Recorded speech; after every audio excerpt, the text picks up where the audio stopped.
Ok, estamos de volta agora em definitivo com mais uma edição do programa Tribuna Livre, aqui na sua TV Rio Branco, canal 8.1. Desde já, muitíssimo obrigado pela sua audiência, você que nos prestigia na capital e também no interior. Siga-nos nas redes sociais, @oRioBranco, ok? Você pode nos acompanhar também pela internet, através do portal riobranco.net e também pelo YouTube, o nosso canal no YouTube, ok? Bom, como eu falei agora há pouco, a nossa entrevistada de hoje, a nossa convidada especial é a deputada federal, professora doutora Socorro Neri, a única doutora na nossa bancada federal. Seja bem-vinda, deputada, é sempre um prazer recebê-la aqui. Muito boa noite. Eu que agradeço sempre essa oportunidade de poder conversar com você, Muniz, com o Narciso, com Osmi e com a população da nossa cidade, do nosso estado, sobre esse desafio que nós todos estamos vivendo no Brasil, no Acre, né? Esses desafios que devem mobilizar a atenção sempre de todos nós e poder aqui também responder a todas as perguntas que vocês me fizerem e discutirmos juntos o que é mais importante para o nosso estado e para o nosso mandato de deputada federal. Legal. Boa noite, Osmir Lima. Boa noite. Boa noite, doutor Narciso Mendes. Boa noite, quero registrar a feliz oportunidade de estarmos hoje conversando com uma pessoa que tem demonstrado uma bela evolução enquanto agente político. Obrigada. E por quê? A senhora, enquanto prefeita, que fez uma boa gestão, diga-se de passagem, a senhora se retraiu bastante de comunicar a sua gestão. E agora, como deputada federal, eu estou lhe vendo de vez em quando na mídia. E um bom político, quem pretende evoluir politicamente, é quem tem que primeiro se comunicar com a população. Então, prazer. Osmir, pode começar fazendo a pergunta, vocês têm que fazer Bem, mais tudo perguntas bem. do que eu, evidentemente. Muniz, depois desse currículo que você apresentou, Eu esqueci alguns cargos aí, mas tudo bem. foi o suficiente. Eu vou começar com a educação. E aqui, deputada Neri, eu peguei alguns dados para mostrar um pouco da realidade da educação no Brasil. A senhora deve saber, mas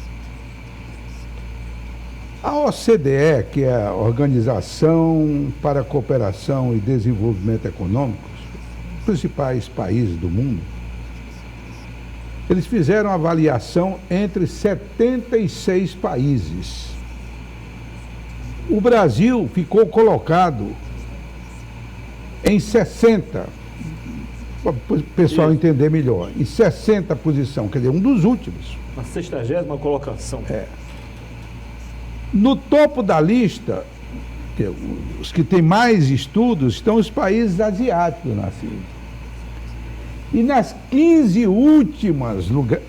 últimos lugares estão os países sul-americanos. Aí, claro, incluído o Brasil. Outro dado, o Brasil teve um baixo desempenho no PISA, que é a principal avaliação internacional de desempenho escolar, ocupando a 54ª posição, 54 posição. E para encerrar os dados, nós aplicamos em educação no Brasil 6% do PIB, que é o Produto Interno Bruto, que é toda a riqueza que o país produz. Nós aplicamos mais do que a média dos países da OCDE, dos países mais desenvolvidos do mundo, que aplicam em média 5,5%. Nós aplicamos 6%, então não é problema de recurso. O que a senhora acha como, acima de tudo, uma pessoa da área e que hoje está na Câmara Federal, dentro da Comissão de Educação, para tão baixo desempenho na educação brasileira? Essas avaliações, elas têm de fato apontado de que o Brasil precisa avançar muito no que se refere à qualidade da educação oferecida tanto na educação básica, que é basicamente o que essas avaliações internacionais apontam, quanto na educação superior. Nós avançamos muito no que se refere à quantidade, a abrir vagas, ofertar vagas para todos aqueles estudantes na idade de cada um dos segmentos da escolarização, mas precisamos agora olhar, focar com mais profundidade mesmo no que se refere a melhorar a qualidade. O Brasil viveu agora mais recentemente com a implantação do novo Fundeb, um aporte mais expressivo de recursos para a educação básica, de modo que os resultados dessa aplicação de um maior investimento nós vamos sentir, vamos poder avaliar nos próximos anos, né? E já se está avaliando isso. Mas nós vamos, evidentemente, que ali na Comissão de Educação da Câmara dos Deputados, buscar olhar para essa grande dificuldade e que o Brasil precisa avançar, que é, de fato, garantir a alfabetização na idade certa, garantir a aprendizagem na idade certa, evitar a evasão, evitar a reprovação, garantir que, de fato, os estudantes tenham o direito a aprender, aprendam de fato os conteúdos necessários, né, para desenvolver as habilidades e competências naquela série específica em que ele se encontra e possa, portanto, avançar com qualidade para a etapa seguinte. Nós vamos discutir essa questão que está se discutindo hoje no Brasil e que vai ser pauta principal, né, do debate, a reformulação do ensino médio. Há um consenso de que o novo ensino médio, que foi gestado do governo Temer para cá, né, e que está sendo implantado no país, é preciso que esse novo ensino médio passe por aprimoramento. Alguns, inclusive, são mais radicais e consideram que deve ser revogado. E essa discussão vai estar pautando a Comissão de Educação da Câmara, além do Sistema Nacional de Educação, que tramitou já na legislatura passada e que agora deve ir para um aprimoramento, para um debate com o atual governo, de modo a ser aprovado na Câmara, no Senado e passar a ser implantado no país, que é um sistema nos moldes do SUAS, né, da assistência social, e nos moldes do SUS, da saúde, buscando de fato dividir, compartilhar de forma muito clara as atribuições entre a União, os estados, os municípios, de modo a fazer uma grande concertação nacional para termos um projeto educacional de país, né? Tanto para a educação básica quanto para a educação superior. Portanto, há desafios e pautas prioritárias nesse momento. A pandemia nos trouxe o desafio de fato, garantir conectividade, garantir que todos os estudantes tenham computador, tablet, internet, garantir que os professores utilizem esses espaços virtuais de aprendizagem para melhorar a aprendizagem dos estudantes, para garantir um aporte maior de conhecimento. Trouxe também a necessidade de mostrar que nós precisamos criar mecanismos para que os filhos dos pobres que frequentam a escola pública tenham o mesmo acesso à educação de qualidade que têm os filhos das camadas mais abastadas. Então, eu penso que nós estamos vivendo um momento de grandes desafios, mas também de ser propício para essas mudanças. Nós temos um presidente da República, que é o presidente Lula, com o Ministério da Educação, que é altamente qualificado, gente que sabe o que está fazendo e que vai dialogar certamente com a Câmara dos Deputados, e eu quero estar lá, como estou, fazendo esse bom debate, esse bom diálogo, buscando encontrar soluções, Osmir. Professora, a China, até a era de Mao Tse-tung, a preocupação dele era com todos os aspectos do país. País super populoso. Mais de 1 bilhão de habitantes. Chega o Deng Xiaoping, que substitui, nós temos problema de toda ordem. Mas eu vou esquecer todos eles, atendê-los o mínimo possível, mas vou priorizar a educação básica. Vamos acabar com o analfabetismo e em 40 anos a China transformou-se no que é hoje na maior potência econômica do mundo. Aí a senhora falou, acertadamente, o que esse país precisa é que o filho do pobre tenha uma educação básica, pelo menos assemelhada, não vamos dizer igual ao do filho do rico. Mas como aqui no Acre tem escola particular para ensino básico, que a mensalidade é de R$3.000 por mês. Como é que o pai vai botar o filho naquela escola se ele ganha um salário mínimo? A minha pergunta é esta: como nós resolvemos a encrenca do nosso analfabetismo infantil, que leva o analfabeto funcional idoso? Pois é, eu penso que essas iniciativas agora, né, essas soluções que vão ser buscadas nesse diálogo fértil, né, do Congresso com o governo federal, o Ministério da Educação, que também tem essa preocupação. Nós temos visto as falas, né, do presidente Lula, do próprio ministro Camilo Santana, da sua equipe, e ali no Congresso há hoje, né, deputados federais muito focados, e eu sou uma dessas, né, a buscar de fato garantir condições para que o sistema de educação básica do nosso país, educação pública, né, básica do nosso país, aconteça com qualidade, que se garanta formação adequada para os professores, que se garanta ingresso adequado, carreira, remuneração, de modo a atrair profissionais bem formados, que se garanta condições de trabalho, porque a grande diferença, no meu ponto de vista, para além das condições internas à escola e que levam à diferença entre a escolarização da criança de uma família socioeconômica desfavorável, em condições desfavoráveis, a uma criança de uma família rica, é exatamente porque a criança da família rica, ela tem acesso a outros meios culturais, a outros incentivos, a outros estímulos que a criança da família de meios menos favorecidos economicamente tem. Portanto, a escola precisa fazer a diferença, ela precisa se organizar de tal modo a ter um efeito muito positivo sobre os estudantes que dela dependem para ter, de fato, uma escolarização de qualidade. Eu vou pegar uma carona. Mas há um caminho aí, Narciso, né, a ser discutido, e eu já percebi ali na primeira reunião da Comissão de Educação que a questão do ensino médio, que hoje eu diria assim, o grande problema quando se pensa em qualidade do ensino, da educação básica, está focada na discussão do ensino médio. Essa discussão vai, de fato, ser enfrentada com muita profundidade, tanto na Câmara dos Deputados, no Senado, quanto por parte do governo. A sociedade está se mobilizando, todo mundo está dizendo, peraí, que ensino médio é esse?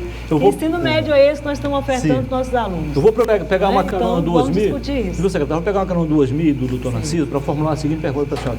O Osmir foi muito bem quando ele falou sobre essa questão dos investimentos na educação. Sim. E o desempenho, né?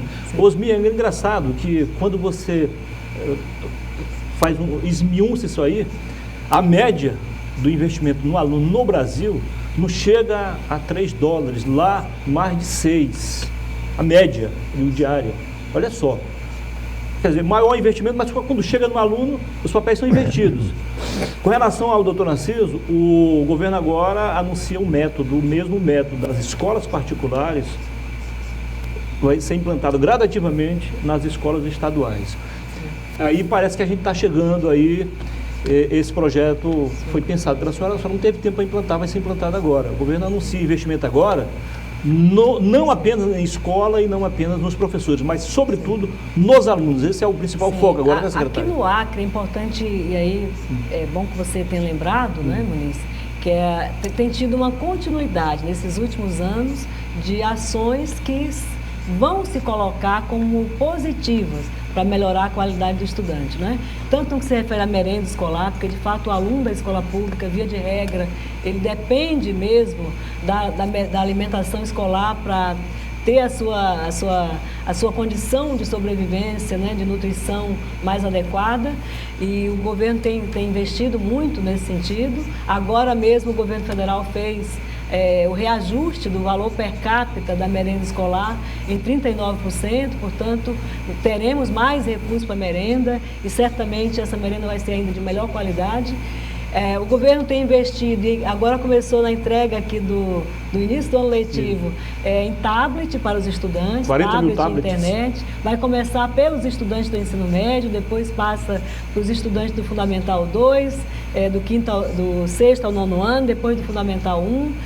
O governo tem investido em formação continuada dos professores, vai investir agora num grande concurso para os professores, buscando selecionar melhor os profissionais da educação, está fazendo reordenamento, redistribuindo, né, competências que são dos municípios no que se refere ao Fundamental 1, passando de fato escolas, né, para os municípios, já nessa reorganização do sistema, e nós temos visto, portanto, que há uma continuidade de ações acontecendo. E essa que o Muniz menciona, que eu quero também aqui destacar, que é a de utilizar material didático para os estudantes, que é utilizado pelas grandes escolas do país, pelas escolas que têm IDEB excelente, pelas escolas que melhor aprovam os estudantes, né, para o ensino superior. Portanto, é um processo em curso. Na educação, Osmir, a gente não tem como ter resultados, né, imediatos. É processo.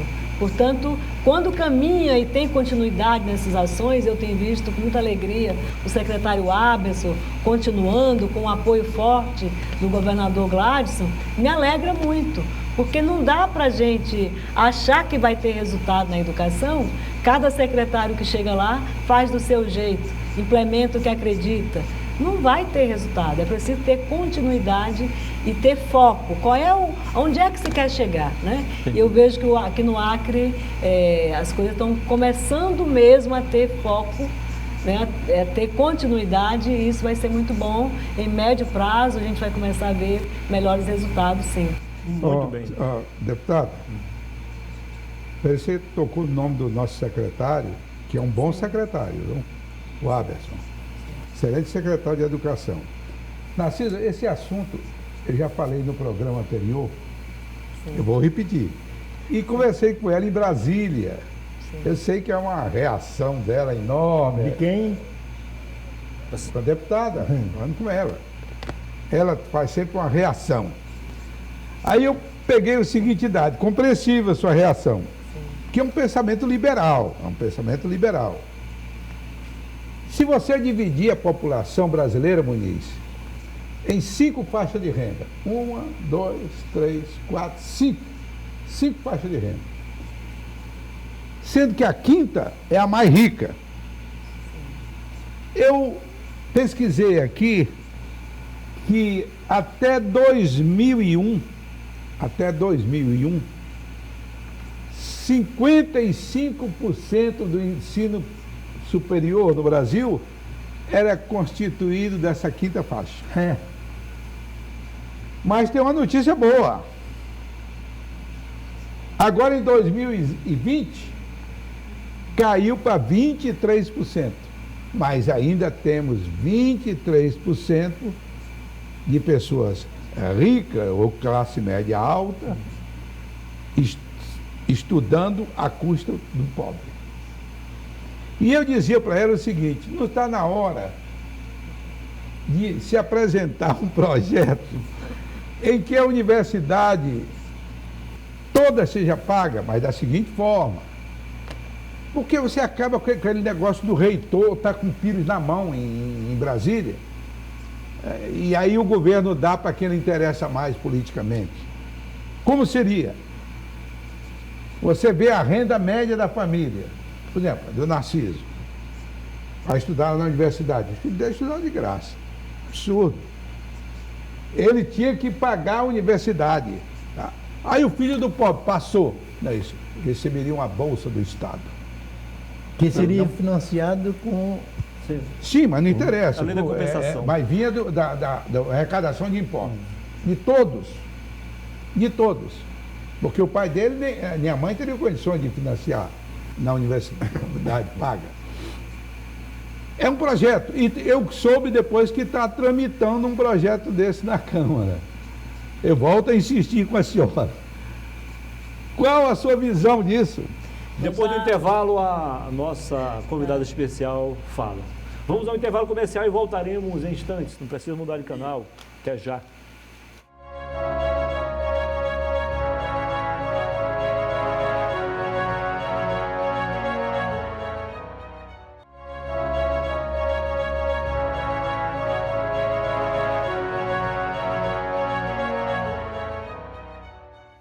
Voltamos com a segunda parte do nosso programa de hoje, Tribuna Livre, aqui na sua TV Rio Branco, canal 8.1. Mais uma vez, obrigado pela sua audiência, você da capital e também do interior. Na apresentação da deputada, premeditadamente eu não falei outros cargos, que ela foi vice-prefeita de Rio Branco, prefeita, e fez uma revolução na segunda metade do governo Gladys Cameli na educação, né? E teve uma aprovação, e tanto é que o trabalho dela foi reconhecido, que ela foi a mais votada para a Câmara Federal. Então, quem acompanha a vida aqui na Terra, não chegou de Marte ontem, sabe disso. Não precisava relembrar. Só agora. Deputada, fique à vontade, então, para responder a pergunta feita pelo Osmir na virada do bloco. Eu tenho, além de muito respeito pelo Osmir, eu tenho muito carinho. Esses dias nos encontramos em Brasília, num momento difícil, né, para a família e para ele próprio, do ex-senador, ex-governador, meu querido conterrâneo, Nabor Júnior. Vocês já foram correligionários, né? Exato, no velório, né, da dona Daci, querida. E ali também, naquele momento, ele me provocou a respeito disso. Então eu entendo, né? Esse é um debate antigo a respeito de que se garanta no ensino superior vagas para estudantes de origem popular, de origem pobre, né? De forma gratuita, mas que estudantes de determinadas camadas, né, sociais da sociedade paguem por essas vagas. Eu entendo que todos, na verdade, pagam por essas vagas, né? A educação, ela é pública, mas ela não é gratuita. Ela tem um custo elevado, não se faz educação com baixo investimento, é preciso ter investimento, e a sociedade brasileira vem fazendo um grande investimento em educação. O que precisa agora é, de fato, direcionar melhor esses investimentos de modo a termos melhores resultados, né? Estudantes melhor preparados para os desafios da sociedade contemporânea, isso em qualquer etapa da escolarização. Eu não sou adepta, o Osmir sabe disso, por isso que ele provoca sempre, porque todas as camadas da sociedade contribuem com esse sistema de financiamento da educação pública do nosso país. Portanto, o que todos nós precisamos é ter um retorno em qualidade, né, para esse sistema. Osmir, Narciso, você me perdoe, só para mais uma pergunta aqui, eu acho que é importante, só para aproveitar aqui o embalo, sobre a questão dessa relação investimento e resultados. Na lista dos 10 países que mais investem em educação, 5 deles não aparecem na lista dos que têm o melhor resultado, como, por exemplo, investimentos. Aqui temos Luxemburgo, Austrália, Bélgica, Noruega e os Estados Unidos, os que mais investem. E quem aparece na lista dos melhores desempenhos? China, Singapura, Estônia, Japão e Coreia do Sul. Por que isso? Quer dizer, isso é uma prova de que a questão da má gestão não é só problema nosso, não, né, secretária? É que, na verdade, em educação há outros fatores que interferem, né, para além das condições das escolas. Há fatores, por exemplo, na questão da escolarização dos pais, na questão cultural, no valor que a sociedade, de fato, e as famílias atribuem ao saber, né? Portanto, há outros fatores. Fatores históricos, culturais. Externos à escola, que também interferem muito. Tanto que tem correntes, né, no pensamento educacional, no pensamento sociológico, uma discussão muito bem feita, com base em dados, em evidências, em pesquisas longitudinais, que apontam exatamente essa interferência, essa influência, esse peso da escolarização dos pais, do tipo de ocupação, do local de moradia, né, no rendimento escolar, na aprovação, no desempenho do estudante. Não é uma conta simples, investe mais vai ter melhor resultado. Ora, nós precisamos ter famílias que de fato valorizem o saber e não Perfeito. apenas o diploma, que de fato criem condições para que os estudantes desenvolvam disposições mentais de disciplina, de atenção, de concentração, de interesse, de sentido na escolarização, para que eles cheguem à escola e aproveite bem o conhecimento escolar. Há outros fatores e eu fico sempre muito preocupada de que, como eu sou da área, eu tenho a obrigação de dar respostas mais completas, né? Mas eu penso que a gente tem aqui outros assuntos, Não, né, claro, para claro. tratar, e eu não quero aqui fazer palestras Sobre sobre determinados educação. assuntos. Professora, no meu Embora tempo, considere que é fundamental Claro, discutir. claro. no meu tempo, eu acho que coincidiu com o mesmo do Osmir. Se foi Sim. aquele confirme ou negue. A estrutura até chegar ao ensino superior era primário, ginasial, científico. No seu tempo, não era? Só que do primário para o ginasial, você fazia uma prova. Exame de admissão. Exame de admissão. Era chamado de exame de admissão. Eu me lembro que uma das maiores satisfações pessoais que eu tive foi quando passei no exame de admissão para estudar no ginásio Ateneu Norte Rio Grandense. Aí você faz o ginasial e científico, aí para entrar na universidade fazia o vestibular. Narciso, só um minutinho. Eu fui aluno fundador do ginásio Cruzeirense Craveiro Costa, a primeira turma. Então, doutora Socorro, o Muniz falou, o Osmir já falou também, o Brasil investe mais investe não. Aí onde está o equívoco do termo. O Brasil gasta mais com a educação de que todos os 40 países da OCDE, que você já falou. Nós estamos investindo 6% na educação. O Japão, 4%. 6% do PIB. E a educação pública do Japão é diversas vezes superior à nossa. A minha pergunta, agora a pergunta é curta. Nós gastamos muito, mas gastamos mal? Sem dúvida que é preciso aprimorar esse investimento, né? De fato, dar mais qualidade social ao investimento que é feito em educação. Eu não consigo ter uma visão saudosista em relação aos resultados da educação no passado, porque era um sistema altamente seletivo, altamente excludente, né? Primeiro, excluía as mulheres de participar da escola. Segundo, excluía os pobres de participar da escola. Depois, promovia, né, por meio dos exames de admissão e de vestibular e de outros, uma exclusão também muito forte daqueles que vinham de escolas com qualidade não tão boa ou não no nível, né, de outras melhores. Portanto, era um sistema altamente excludente. Hoje nós temos um sistema que é mais democrático, tem a melhor participação de estudantes, por exemplo, das camadas, né, menos abastadas da sociedade na universidade.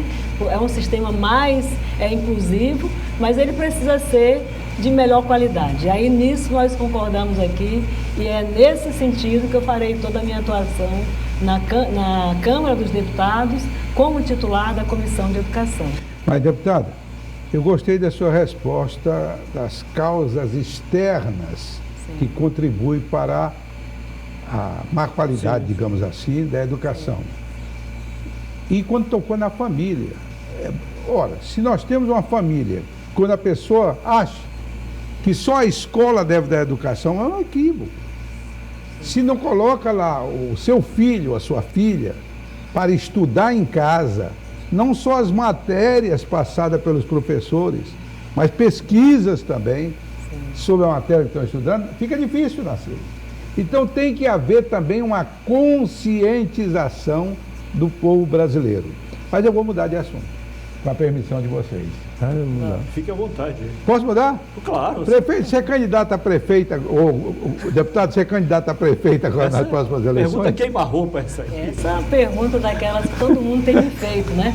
Eu diria que a grande pergunta, e penso que grande parte desse resultado eleitoral que eu obtive agora, de ter sido a mais votada, vem dessa compreensão de que não foi muito bom o resultado, de que precisava de mais tempo, de que as pessoas reconhecem o nosso trabalho ali. Mas as pessoas me elegeram, 25.841, o outro voto foi meu, né, para chegar aos 842, eleitores do nosso estado me elegeram deputada federal.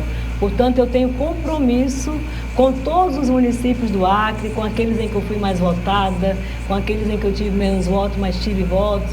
Eu tenho compromisso agora com esse desafio, com o desafio do mandato de deputada federal. Então, não é uma decisão simples a ser tomada. É evidente que eu olho para a cidade de Rio Branco, para o município, com o conhecimento que eu tenho dessa realidade, né, por ter sido uma prefeita muito dedicada à gestão do município, a conhecer a nossa realidade, eu olho para tudo isso com muita responsabilidade. Mas não é uma decisão fácil a ser tomada, porque eu tenho por convicção de que você não pode brincar com a confiança, com a esperança que as pessoas depositam em você.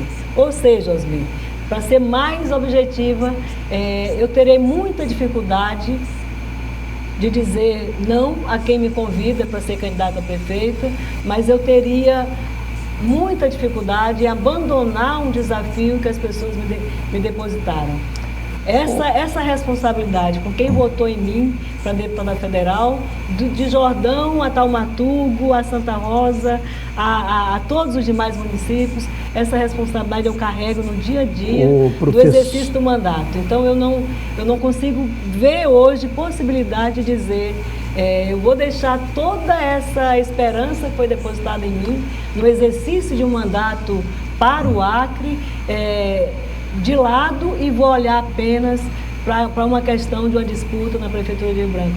O que eu desejo, na verdade, é que outros candidatos, outros bons candidatos, surjam nesse processo. A nossa capital precisa ser vista por quem a dirige como capital de Estado, da forma correta, com o planejamento adequado, com as propostas condizentes com as demandas do nosso município, da nossa capital. Eu creio que vão surgir outras pessoas. Eu não consigo me colocar à disposição desse desafio à medida em que eu tenho essa responsabilidade com todos aqueles que votaram em mim e que me deram o desafio do mandato de federal. Deputada. Sim. A senhora é do PP. Sim. Pedro Padeiro e Pedro e Padeiro. Sim. O prefeito atual de Rio Branco é do seu mesmo partido. Não seria de extrema dificuldade se o atual prefeito, que eu não sei se pretende ser candidato à reeleição, mas provavelmente sim, da senhora aí tomar um direito que não é legítimo, não é natural, absoluto, de assumir, de concorrer com um aliado do seu próprio partido, se pretendesse vir a ser candidata a prefeita de Rio Branco? A deputada Socorro Nery responde daqui a pouquinho. Vamos ao intervalo comercial e voltaremos em instantes.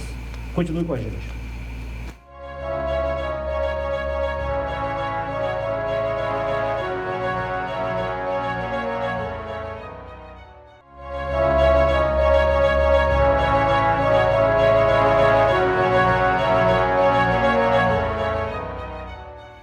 Ok, voltamos com a última parte do Tribuna Livre. Mais uma vez, muitíssimo obrigado pela sua audiência aqui da capital e também no interior. Siga-nos nas redes sociais, @Rio Branco. Lembrando que se você chegou agora, não se preocupe, porque amanhã o programa será reprisado antes do programa Entrevista da Tarde. Ok? Não vamos entrar em detalhes, porque o assunto agora é outro, mas só para informar melhor o nosso telespectador sobre a questão da prova de admissão, hoje é substituído por uma siglinha chamada PNAEC, que é o Programa Nacional de Alfabetização na Idade Certa. Está dentro lá das diretrizes e das metas do Plano Nacional de Educação, né, deputado? Agora fique à vontade para responder a pergunta feita pelo doutor Narciso. Não é fácil, realmente, são dois experientes, né, na política e conseguem chegar ao que de fato é central nesse momento, né, nesse debate que nós estamos vivendo.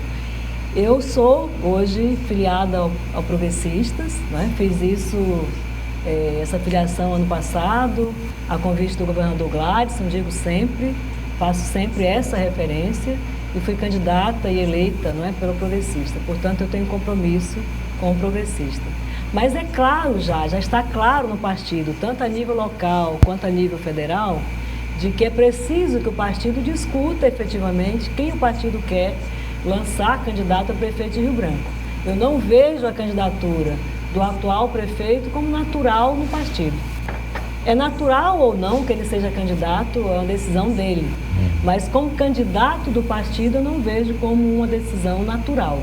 O partido precisa se manifestar a respeito disso. Eu tenho cobrado essa manifestação do partido, que ele se manifeste se ele quer e se ele vai apoiar e se ele vai dar legenda ao atual prefeito para que ele concorra à reeleição pelo partido. Eu tenho sido muito clara de que, em ocorrendo esse apoio ao atual prefeito, eu não o apoiarei. Eu sou acriana, eu cheguei em Rio Branco em 80 e eu tenho pela cidade de Rio Branco um carinho imenso. Aqui moram meus amigos, mora a minha família, grande parte dela, moram as minhas netas, eu moro aqui. Eu desejo o que há de melhor para essa cidade. E eu, de fato, vejo que a nossa cidade, que a nossa capital, precisa de muito mais preparo técnico, capacidade de articulação política, visão de gestão, visão de futuro, visão de desenvolvimento do que o que nós estamos tendo hoje. Então eu espero que surjam no próprio partido outras pessoas, né, a fazer uma boa disputa, um bom debate a respeito da eleição de 2024. Deputada, eu e Narciso, nós chegamos a uma idade que nós não temos mais interesses pessoais, nem políticos, nem mesmo partidários. Nós temos netos, eu tenho um bisneto, ele ainda não, né? Não. Por quê? Então, o que é que nós discutimos? Nós, quando perguntamos a uma pessoa como a senhora será candidata? É porque nós queremos o melhor para o nosso Estado. A senhora foi uma excelente prefeita. Obrigada. Correta. Correta. Teve pouco tempo para fazer todo aquilo que a senhora pensava que poderia fazer. E se desse mais uma oportunidade, talvez tivesse muito mais ainda.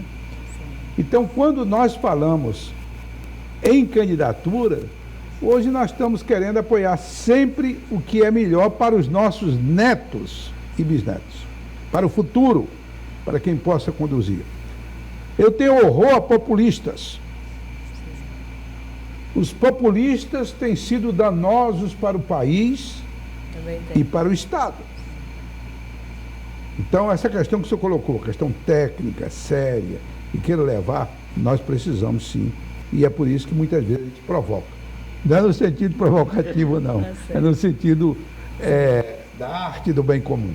Mas você entendeu, né, Osmi, Narciso, Muniz, o quanto é difícil, né, me decidir numa situação dessa. Eu recebi uma missão, né, um desafio. Eu sempre acho que a gente tem que tratar com muita responsabilidade essas questões. Né? Deputada, vamos fazer justiça. Se a senhora pegar os ex-prefeitos de Rio Branco, entre os quais a senhora está inclusa, Rio Branco não tem de que reclamar do desempenho dos seus prefeitos. Fabiano Melo foi um bom prefeito. Foi, Fabiano Melo. Jorge Viana foi um bom prefeito. Marcos Alexandre foi um bom prefeito. Angelim. Angelim, Isnar. nós não podemos esquecer Mauri. uma administração digna e honrada como foi de Angelim.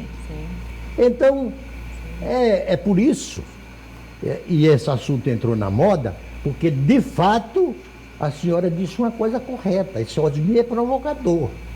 Ele quer levar o debate para onde ele quer. Então, Essa é provocação, essa é provocação. mas eu espero que, independentemente do candidato, do atual prefeito Boca Longa, ser candidato à reeleição ou não, é que ele conclua o seu primeiro mandato para se incluir no rol daqueles que deixaram saudade à nossa população. Isso é o que nós todos desejamos, né? Eu desejei, já disse isso várias vezes, quando eu passei a faixa para o prefeito, né, para o atual prefeito, eu desejei a ele que ele fizesse mais e melhor do que eu tinha conseguido fazer.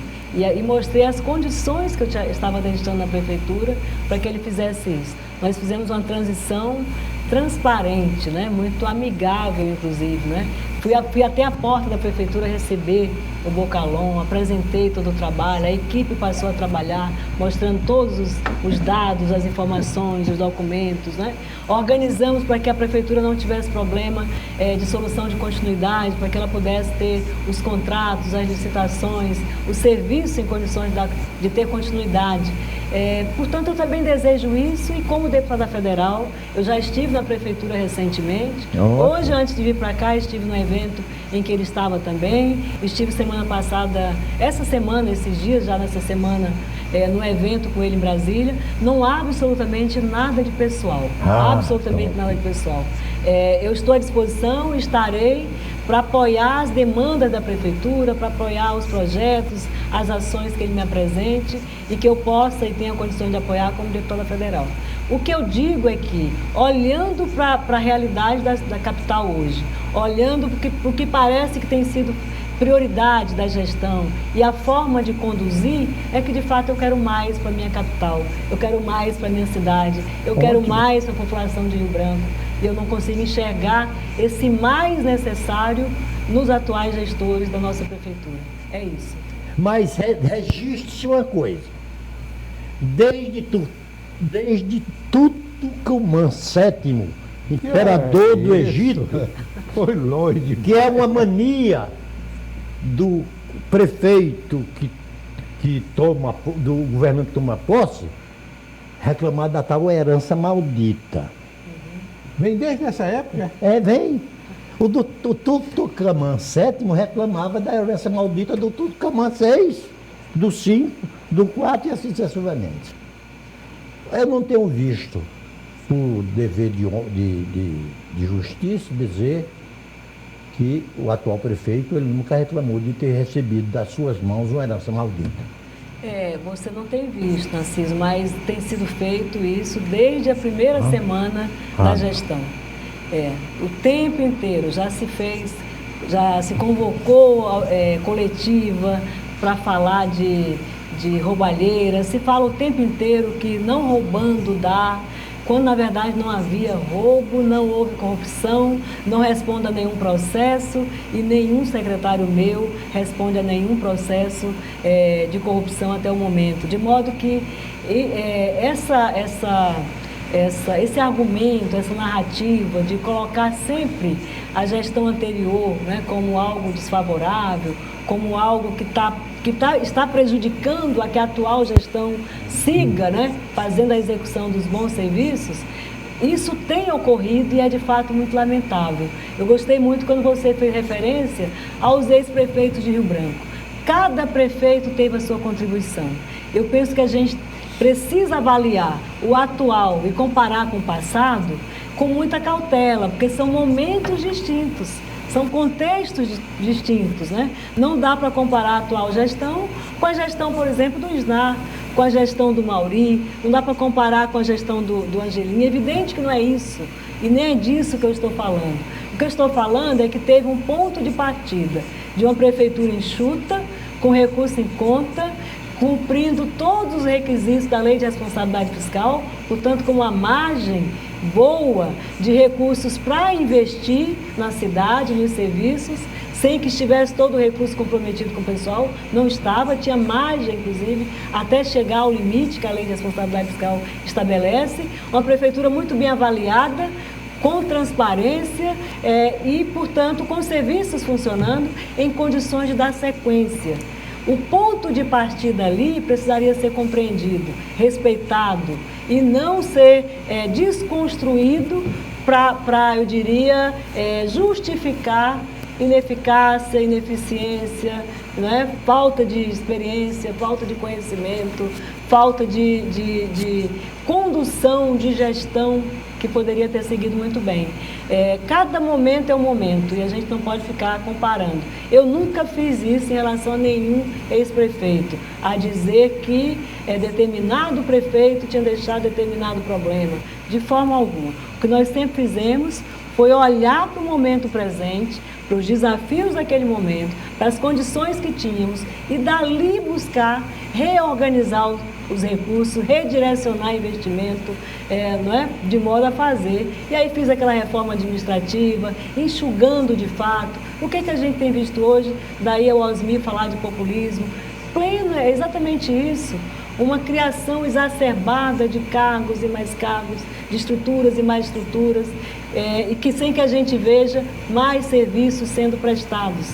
A gente está vendo mais dinheiro sendo usado na atividade meio, mas a gente não está vendo mais serviços sendo prestados à população. Okay. E a gente precisa olhar para tudo isso, entendendo que recurso público não cai do céu, não. É o que a gente... Claro. Sai das nossas receitas, do nosso trabalho, daquilo que a gente consegue conquistar com o trabalho, com o suor, que vai então compor os recursos públicos. Portanto, tem que ter uma aplicação com mais austeridade, com mais controle, com mais foco, olhando para o que é prioridade. Ok, diferente do que fiz no programa passado, passo ao doutor Narciso suas considerações finais. Isso. Mas isso já estamos já no último terceiro? No último bloco. A gente conversa e é tão bom conversar. Para mim, a primeira, já estamos no segundo. Só. Pode ir, doutor. Primeiro, não me surpreende, a não ser positivamente, porque a hoje deputada soltou a língua. Foi? Enquanto prefeita, ela ficava com a língua presa. A senhora continue prestando contas do seu mandato para quando chegar, se for o caso. A senhora pode até não ser candidata a prefeita, mas 2026 vem aí. A senhora é uma potencial candidata a não sei o quê. Eu espero que a senhora vá prestando conta em tempo. E, deputada, Osmir, nós não somos mais obrigados a votar. Agora, tem uma coisa. O candidato que só terá o meu voto se ele não pregar a honestidade como um valor. Porque a honestidade é obrigação do homem público. Porque todos aqueles que se elegeram pregando honestidade se transformaram nos piores gatunos da história desse país. Doutor Osmir Lima, sua vez agora. Olha, eu imaginava que esse fosse o segundo bloco, acredito. Passou rápido. Passou rápido demais. O papo foi tão agradável que passou muito rápido. Sabe que é o prazer enorme que eu tenho de conversar contigo o tempo todo. Mas eu ainda faria uma pergunta antes de eu concluir, que é o seguinte: a classe política, hoje, talvez mais do que no passado, é sempre mal vista. Nós tivemos essa experiência quando fomos para lá. No entanto, nós percebemos que, digamos, dos 513 deputados, vamos dizer, que na nossa época era menos, 400, 450, 420 eram homens de bem.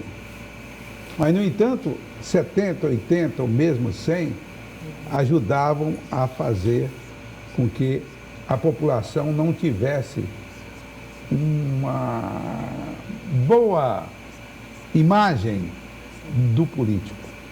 Eu pergunto o seguinte, a senhora que agora passou a conviver com 512 colegas seus, qual a sua primeira impressão que você teve da classe política da Câmara dos Deputados? Deputada, dado um adiantado horário, um pouquinho mais de objetividade. Eu sei que é meio difícil, mas vamos lá. Eu ainda estou chegando, né? Então eu observo muito, tenho buscado aprender, conhecer o regimento interno, conhecer como funciona a casa e conhecer quem são os atores ali que a gente precisa dialogar para construir as boas soluções.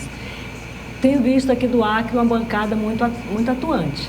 Não vejo que nenhum se destaque em relação aos demais. Está todo mundo buscando contribuir com o Acre. Então, aqui, o meu reconhecimento aos meus colegas, deputados federais, deputadas federais e senadores, que estão lá também muito empenhados. É evidente que há sempre, né, no meio de um grupo de 513, há aqueles que estão ali para tumultuar, estão ali para lacrar, estão ali buscando conquistar e falar somente para os seus nichos eleitorais. Mas há aqueles que estão preocupados com o país. Eu estou buscando identificar quem são esses para estar junto com eles dialogando. Em nome dos demais membros do programa, nós agradecemos a nobre deputada pela entrevista e parabenizamos pelo excelente desempenho nesse início de mandato. Antes das suas despedidas, das considerações finais, a senhora escreveu um artigo na semana passada defendendo o governador Gladys Cameli em relação à operação, terceira fase da Operação Ptolomeu, da Polícia Federal. E no domingo, a senhora começou a semana escrevendo um artigo sobre mudanças climáticas no estado de São Paulo, o Estadão. E criou também, está defendendo uma frente parlamentar para atuar também sobre mudanças climáticas, meio ambiente. Muito obrigado. Foi um prazer recebê-lo aqui. Muito obrigada, Luiz. Muito obrigada, Narciso, Osmi. Estou sempre à disposição. Muito obrigada. O programa volta, se Deus quiser, na próxima semana, sempre logo após o Roda Viva, aqui na TV Rio Branco Cultura. Muito obrigado a todos pela audiência. Boa noite e até a próxima semana, se Deus quiser. Valeu.